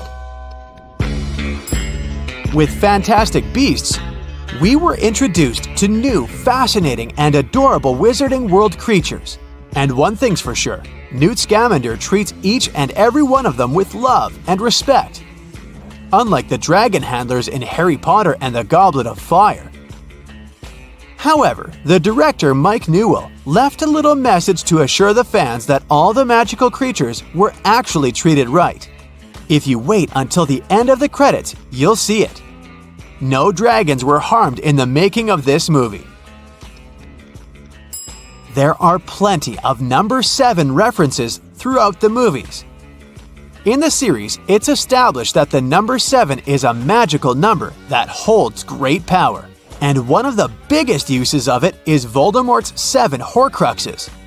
When talking to Slughorn in Half-Blood Prince, Tom Riddle questions if having 7 Horcruxes instead of 1 will make 1 more powerful. However, that's not the only sign that foreshadows what comes next. When we see Tom Riddle's childhood bedroom, there are 7 rocks on the windowsill, which also indicates what's to come.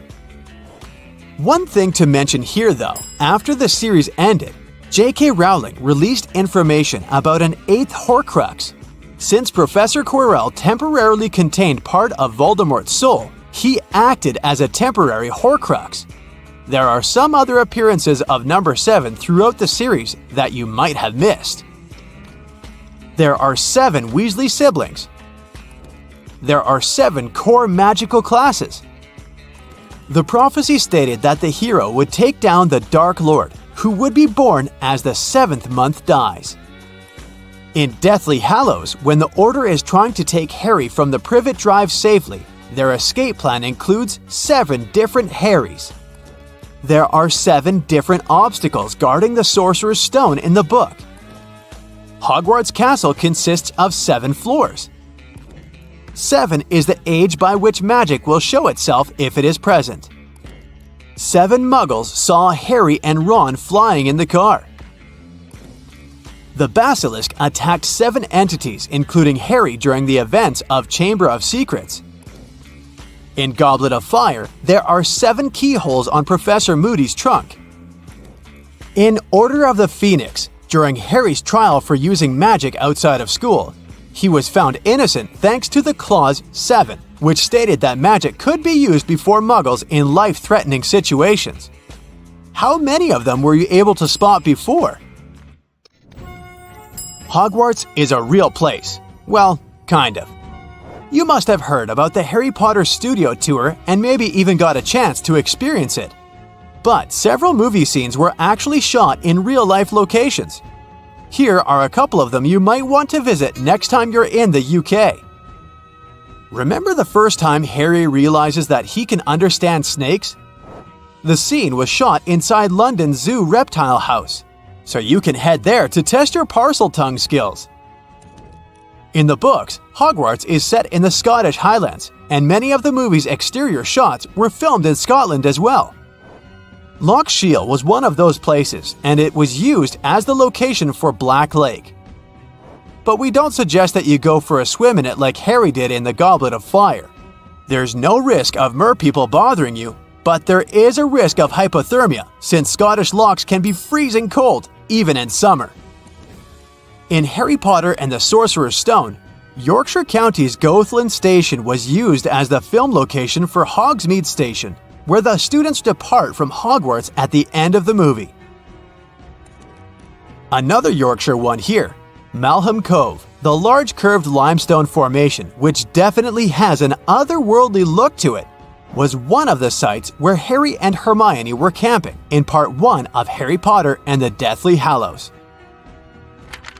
Well, that's all. Now you've finished reading your letter, we'd appreciate it if you'd send us a Muggle chocolate bar or two back with our owl, because our frogs keep jumping away. Yours sincerely, Brightsiders of Hogwarts. They say this place is swarming with money. It's been stored there for centuries, but no one managed to take it away from this island. Treasure hunters have been bewitched with this place since 1795. Many people have tried their luck looking for the treasure that could be hidden there by the Spanish pirates or even by the Knights Templar. But today, it's impossible to get there, as it's a private place, so all you can do is book an ocean tour around this island.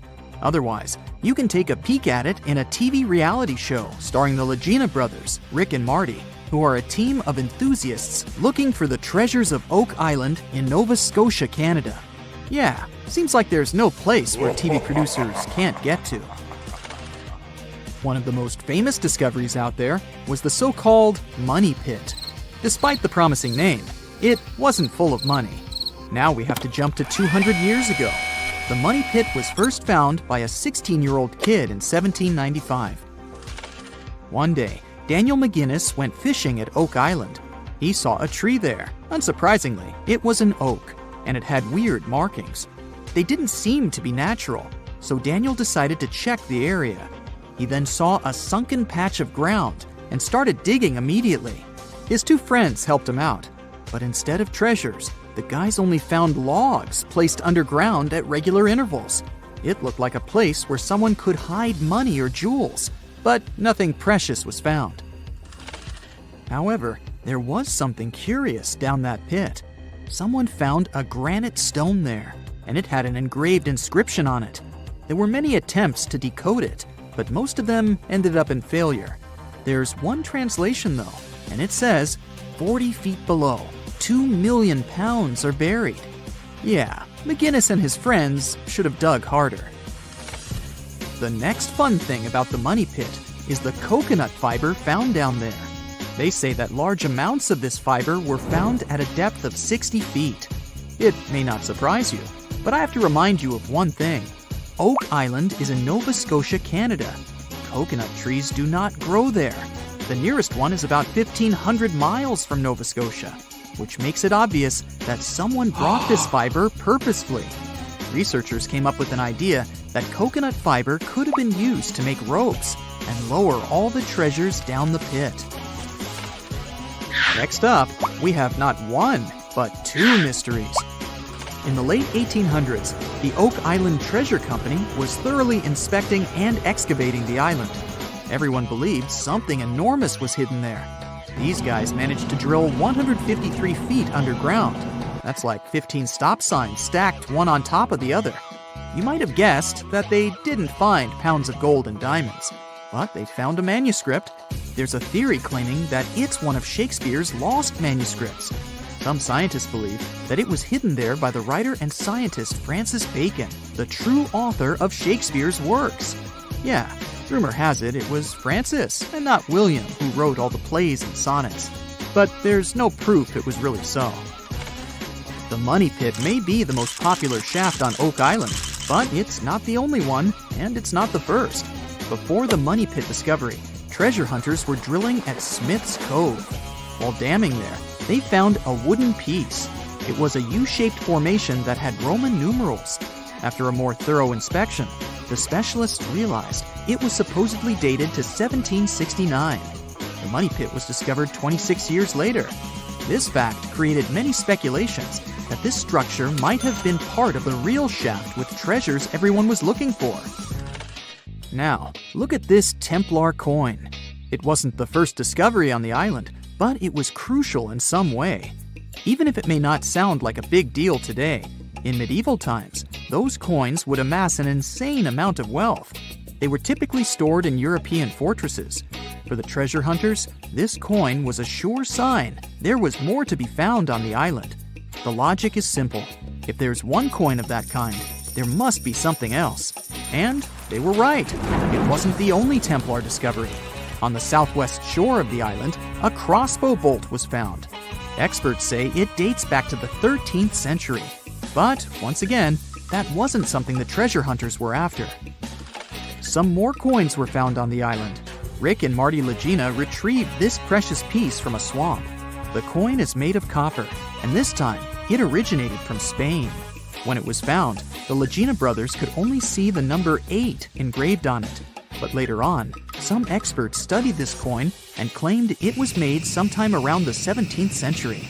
They managed to clean it well and saw the date 1652 engraved on the back of this coin. There's a theory stating that Spanish explorers found some treasure but hid it instead of taking it to the king. So maybe this coin just dropped out of the chest full of coins and jewels and is part of the treasure everyone was after. Or someone could have accidentally lost it while looking for the treasure. Who knows? One more famous treasure hunter is Gary Drayton. Gary and his team, together with Rick Legina, came across 2 coins while metal detecting the island. Those were 17th century King Charles II Britannia coins. One of them had a very clear inscription on it, stating that the coin was minted back in 1771. Another swamp treasure of possibly Spanish origin is also here. This time, it's a silver ring. A specialist studied it closely and reported that it had been repaired twice. The ring was once made bigger, and it was also made smaller once. It's decorated with a floral design, which was popular in Europe in the 1730s.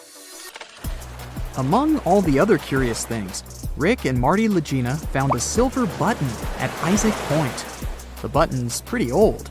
It supposedly dates back to the middle of the 18th century, and the notorious money pit was discovered later. This is why it wasn't a big deal of a find. It could simply belong to some farmer peacefully raising livestock on the island. There's no official record of any chest full of gems and coins found on Oak Island, but enthusiasts did find some jewels there. First off, the team found a brooch with a magnificent red gem. They mistakenly thought it was a ruby, but a professional gemologist stated it was a garnet. The piece was made of silver, and it's pretty old. Experts believe it was made around the 15 or 1600s. Another brooch they found didn't have any gems on it, but it had an intricate design. It's a brooch with a leaf design and an ornate rope. There are 13 branches of the leaf, which instantly created more mystery to the whole treasure hunting. First off, there's a carving with a 13-branched tree on a rock on the north shore of this island. What's more, many people believe that the number 13 is important to the Knights Templar. The enthusiasts also found a brooch not far away from the place where Daniel McGinnis, the guy who found the money pit, lived. The brooch was shown to a professional gemologist, Charles Luton Brain. He had to break it to the team that there were no gems adorning this piece of jewelry. In fact, the stone that seemed to be a gem was just a piece of glass. It was processed using a special technique though, so it was leaded glass. The enthusiasts decided to study the brooch even more and found out that part of the brooch was made of gold. The specialists claim that the brooch dates back to the 14th century.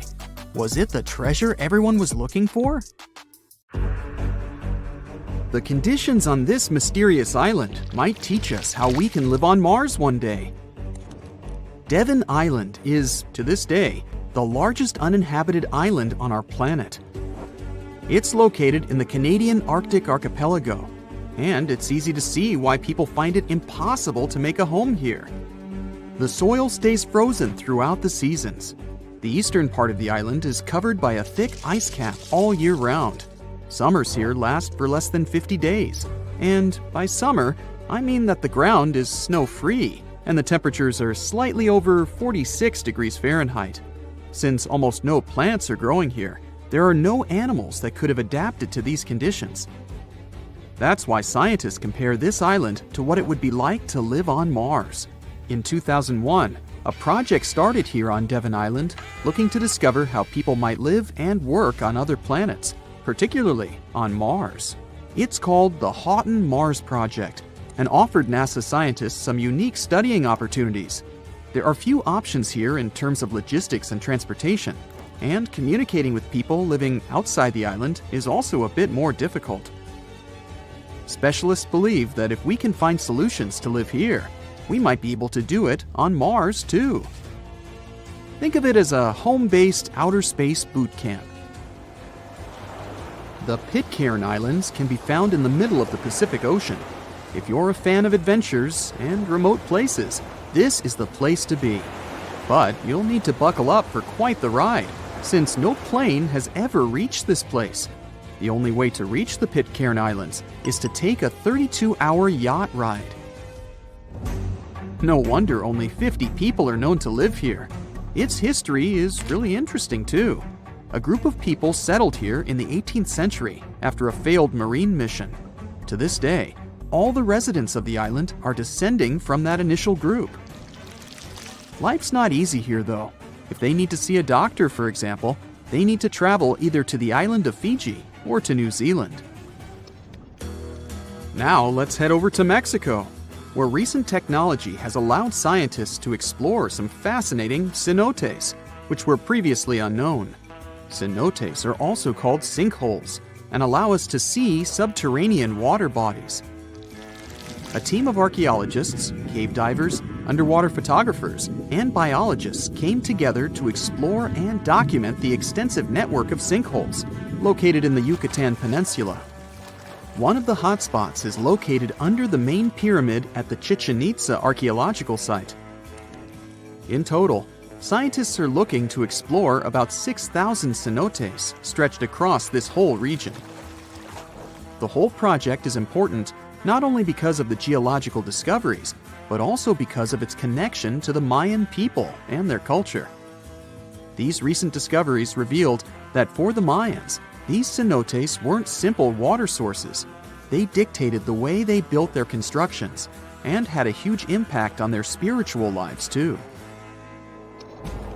The tallest mountain in the world is Mount Everest, sure, but it's been explored by scientists and tourists alike and doesn't hold many secrets. The mysterious Ganghar Puensum, on the other hand, is the tallest unclimbed mountain on our planet. The reason behind this unusual situation is not because of its remoteness or harsh conditions, rather because it's against local legislation to climb it. It's located in the South Asian territory of Bhutan, and the name of the mountain translates to the White Peak of the Three Spiritual Brothers. Local tradition dictates that mountain peaks shouldn't be available to humans and need to be left to the higher spirits. Mountains in this region can only be climbed up to 3.7 miles, but Ganghar Puensum tops 4.7 miles. For this reason, there's no official record of any human reaching the peak. Almost all of the previous expeditions have been inexplicably stopped at the midpoint. The next unusual spot should be on any travel enthusiast's bucket list, the island of Madagascar. For starters, it's estimated that about 90% of the species of plants and animals that are found here can't be seen anywhere in the world. But there's one small portion of the island that has baffled both tourists and scientists, the Stone Forest. It belongs to the Singi de Bimaraha National Park and features some unique limestone formations. They look like thousands of spiky towers that stretch hundreds of feet into the air. The distance between these formations can be anywhere from a few inches to the length of a city street. As beautiful as it is, it's really hard to get here. It'll take you a few days to get there from the nearest city. Once you get to the park, it becomes really difficult to explore too. It can take a whole day to go across as little as half a mile. The word Singis itself translates to where one cannot walk barefoot. To visit the remotest village in the whole world, you'll need to prepare yourself for quite the journey. From the United States, for example, the easiest route involves a 15-hour flight to Cape Town, South Africa, followed by a 6-day boat ride to reach Tristan da Cunha. Or you could take a month-long cruise through the South Atlantic Ocean, whatever works better. Planning in advance is a must, since only 9 boat visits are made to the island yearly. It's just 7 miles long and right in the middle of the South Atlantic Ocean, stretching a mere 37.8 square miles. There are slightly over 200 residents, and they all farm for a living.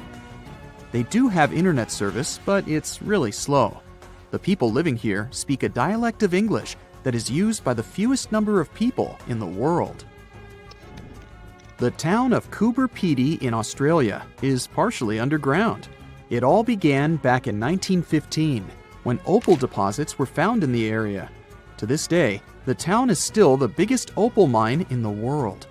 People living here figured out that it would be more comfortable for them to stick to the underground, as temperatures above ground can reach 125 degrees Fahrenheit. So, the establishment now has underground stores and galleries. Coober Pedy is also home to the world's first 4-star underground hotel. North Sentinel Island, located near India, is another pretty remote place. Not because of the time it takes to get there or the climate, but because it's home to the world's most mysterious tribe.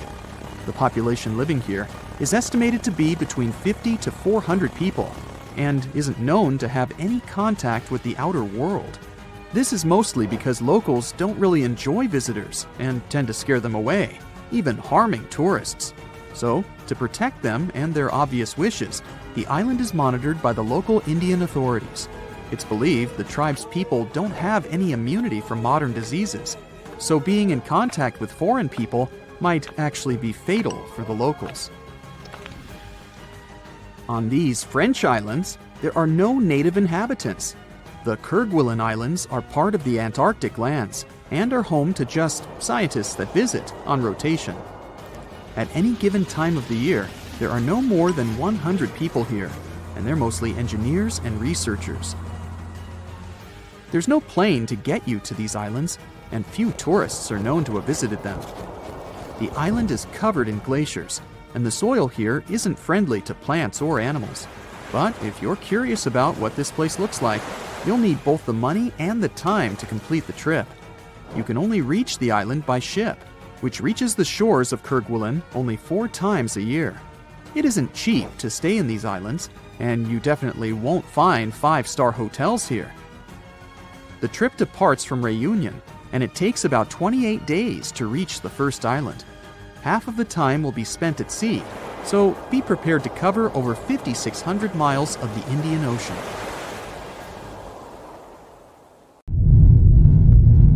Wow, talk about noisy! Toadfish have a unique ability. They can create a very strong sound.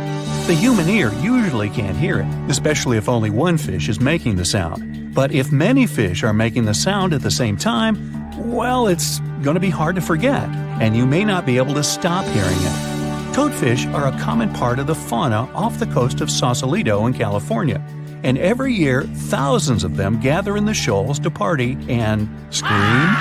Together, they create a collective sound that can be easily heard by those in the houses near the shore. The noise, which can be described as a low hum, can even penetrate into the city center. Some people get bothered by this constant humming. This is a unique natural phenomenon, but there's a catch. At some point, the fish swim away from the shore, but the sound remains. Also, scientists have proven that this fish-made noise can't spread through the city, and many residents of the coastal areas don't hear it. But still, some people continue to hear this strange hum. In a similar case, imagine that you've moved to a small village in Scotland. You rent a house, have dinner, and go to bed. As you're settling into sleep, a strange hum permeates your room. It sounds like someone started their truck somewhere in the distance. The sound is similar to the sound of a low, loud bass that comes from a speaker. The hum keeps you awake. You get migraines and even feel nauseous. In the morning, you find out that some other locals also hear this terrible buzzing. They tell you about a huge factory located nearby. Machines, engines, steam boilers, big air vents, and generators emit a loud, heavy hum that passes through the air. Sound waves spread throughout the village and annoy people with a sharp sense of hearing.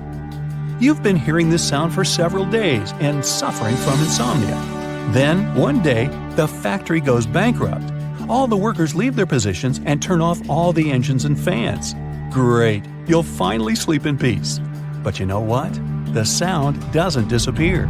It follows you wherever you are.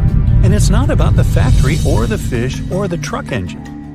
Imagine that you're walking down the streets of a small English town.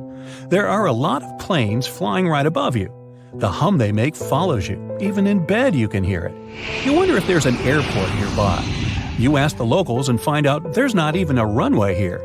But where does the sound come from? You raise your head to look up and see a clear sky. There are no planes, but there's noise. And you're not the only one who hears it. Some locals are sure that the hum comes from high-speed traffic on the highway. Thousands of cars drive in two directions and leave massive sound waves behind.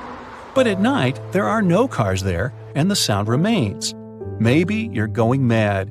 People's stories about the hum save you from this madness, and it's not just the residents of this town that know about it. About 4% of people on the planet hear the hum. Strangers tell each other about the hum that prevents them from sleeping and concentrating on something.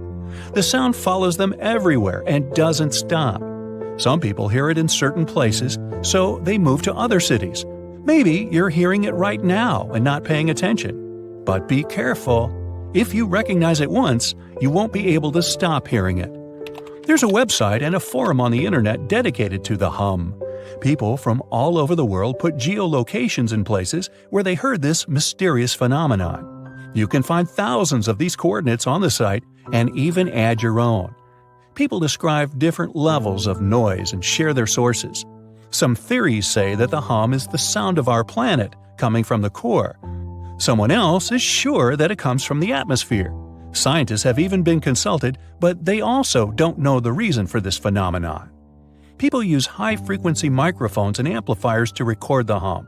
Almost everywhere, they detect a low-frequency vibration that is practically impossible for the human ear to catch. It mixes with the sound of cars, printers in the office, and subway trains. Sometimes people stop hearing it, but the hum increases when they lie in bed. Many records about the hum say that people hear it in industrial cities.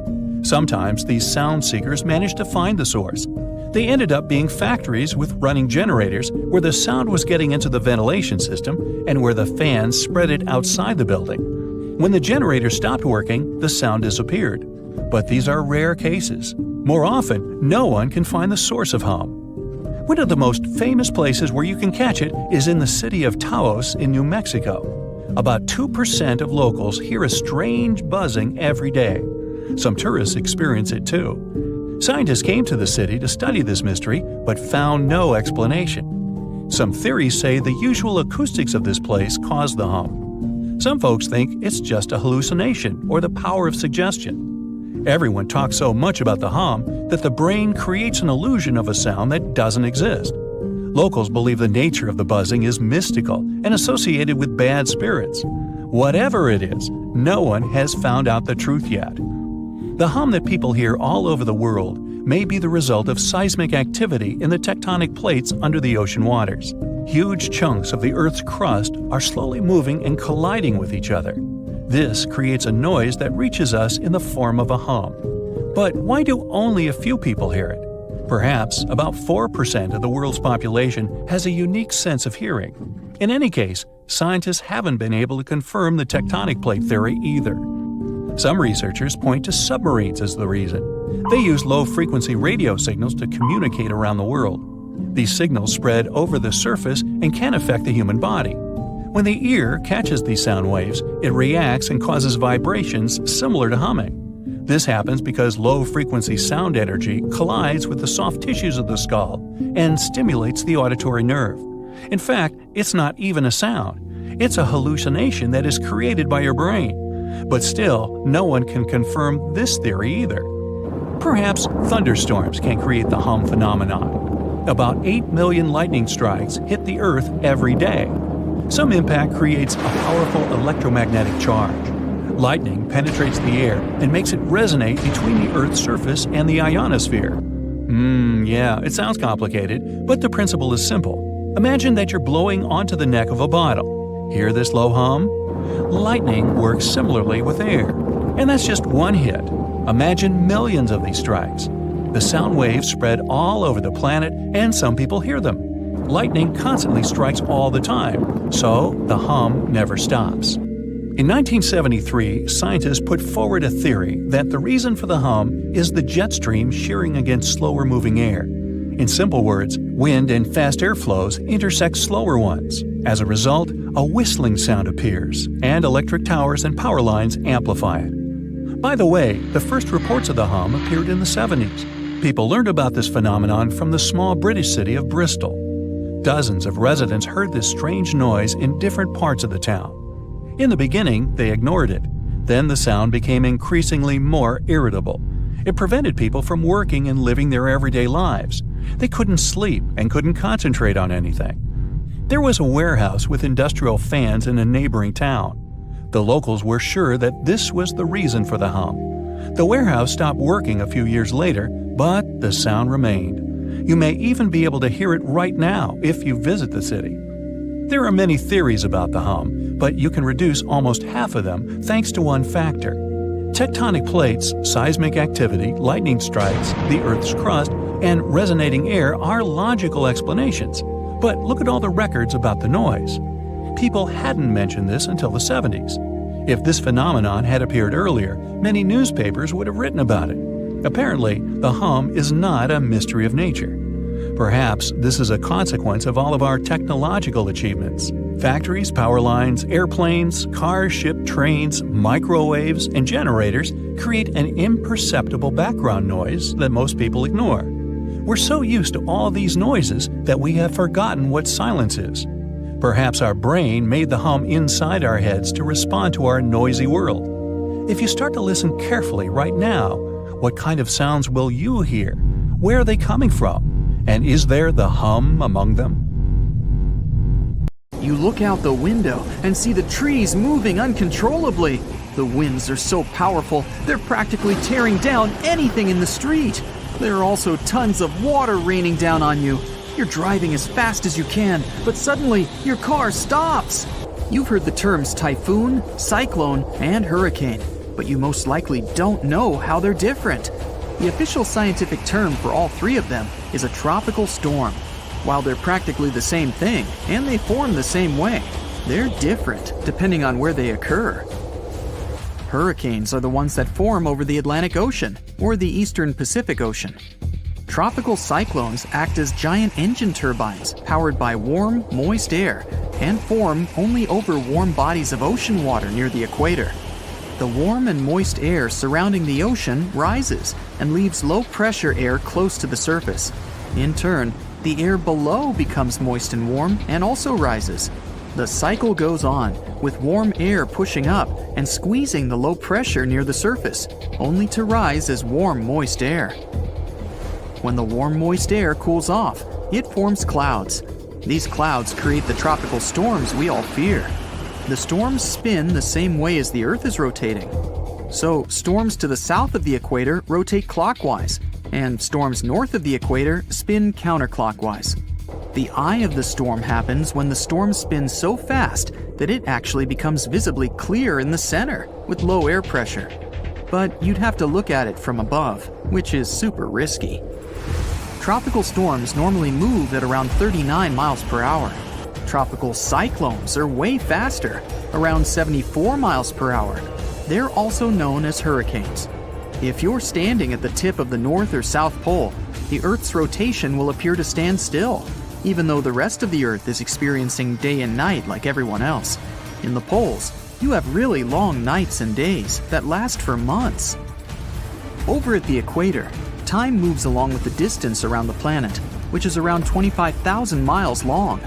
The Coriolis effect makes wind patterns traveling long distances around Earth appear to move in a curve rather than a straight line.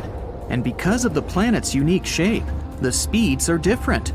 It affects the Coriolis force and hurricanes as well. Because there's no curving of the object's path as measured relative to Earth's surface at the equator, the Coriolis force equals 0. A hurricane starter pack includes deep, warm ocean water. It all happens in the moist middle layers of the atmosphere, with a chilly atmosphere on top. It also takes some low wind and some surface disturbance. And it can stretch around 300 miles away from a large body of water where the center of a large hurricane is. The good thing is that hurricanes get weaker when they hit the land because the warm water in the middle of the ocean isn't giving it the juice it needs to stay pumped. But it'll still carry a sustainable amount of damage with the strong winds and rain. In 1900, one of the biggest hurricanes struck near Central America and in the Gulf of Mexico. It then went as far as Florida and Texas and is considered to be the most devastating hurricane in the United States' history. They first detected it on August 27th, and it lasted for many days. By the time it reached the Texas coast, the storm had turned into a Category 4 hurricane. Hurricanes are categorized on wind speed and intensity, using something called a Saffir-Simpson scale. There are 5 different categories from 1 to 5, with 1 being the weakest and 5 being the strongest. A Category 1 storm has winds moving at between 74 to 95 miles per hour.